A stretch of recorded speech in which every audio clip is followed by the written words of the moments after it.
You know, there are beloved film franchises that I just don't understand sometimes. I mean, I hear about them. I've got no prejudice against them. They sound interesting, and then I sit down and I try to get through them, and I go, why? What what is so special about this that everybody flips their shit? That's how I felt about the Mad Max movies. Years and years and years ago, AMC did a marathon of the trilogy, and I sat down and I watched them all. And I watched them all, even though from moment one of the original Mad Max, I was just bored. I I couldn't understand what the appeal was. Even the Road Warrior, the one everybody was flipped out about as like being the greatest movie ever made, I was baffled as to what was so great about it. Then Mad Max Fury Road came out, and the world lost its mind over this movie. And I mean, it was even nominated for a Best Picture at the Academy Awards. I mean, that's insane. Movies like that don't ever get nominated. Mad Max Fury Road did. I didn't get to see it in the theater because there was too much going on in my life at the time. But I saw it as soon as it came out on Blu-ray. I rented it, I watched it, and I was bored. I got up, I left the room for a good portion of the movie because I was so bored, and I came back and I was still bored. Uh, it was just sort of action, action, action, action, action in a way that I didn't feel had a hell of a lot of story to it. Well, recently I said to myself, okay, let's give Mad Max Fury Road another chance. So I went to the video store, I rented it, and this time I enjoyed it more. So I decided I should give the whole series another chance, and that's why here I have the Mad Max High Octane Collection. This has all four movies, plus the black and white or black and chrome version of Mad Max Fury Road, which I also watched.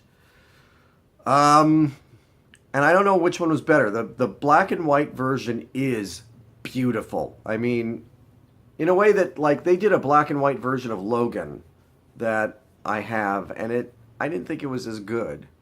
It just seemed like, oh, it's just been converted to black and white, and I don't know, it didn't strike me as particularly uh, uh, deserving of being in black and white. Mad Max Fury Road absolutely did deserve to be in black and white, and it's hard to tell which version is better. Um, I never had any doubt watching Fury Road that it was a gorgeous looking movie. My problem with it was that it was just sort of action, like it was just a chase the entire movie, and I didn't feel like I cared about the characters or their plight. And I can't say that that really changed upon second viewing. It I think this time I just really started to appreciate the action to it, that it was gorgeous looking, that it was very inventive. Um, the sets, the design, the cinematography, the fact that the stunts were so important. It wasn't just all CGI, it was stunt work. I thought that was amazing. Um, Tom Hardy takes over for Mel Gibson as Mad Max, and many people pointed out that really the star of the movie is Charlize Theron as Furiosa. A problem that a lot of people had with the movie early on, actually, like, oh, they've like feminized Mad Max, or the SJWs have taken over, and you know, even though from what I saw, Mad Max, especially in two and three, was never. He was just sort of a guy who stumbled into somebody else's story. He wasn't the main focus of the story, and this sort of the fourth movie continued that. It's it's a very good movie.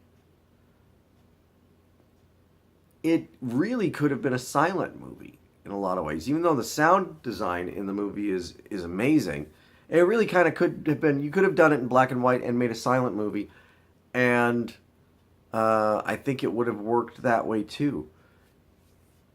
Um, I have not sat down to watch the other three movies yet to see if my appreciation for them would have grown.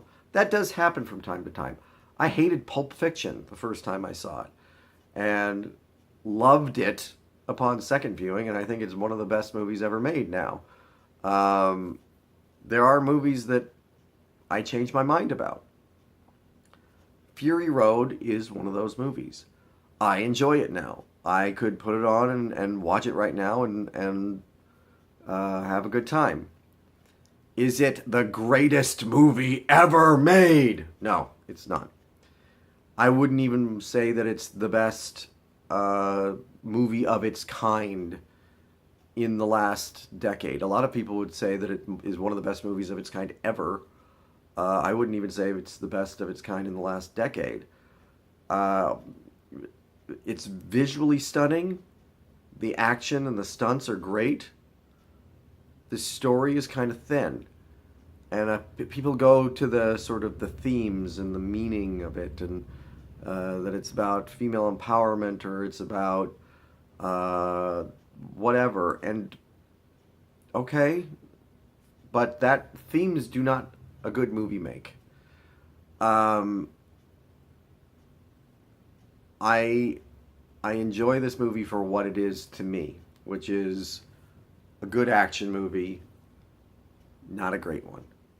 So for Mad Max Fury Road, I'm giving it 3 out of 5 stars. Really only for the visuals and the stunts. Whether or not I like the other movies, well, we'll see. I'll watch them and maybe give them a review. But right now, I can safely say that I think Fury Road probably was the best of the Mad Max series. But for me personally, that's not saying a whole lot.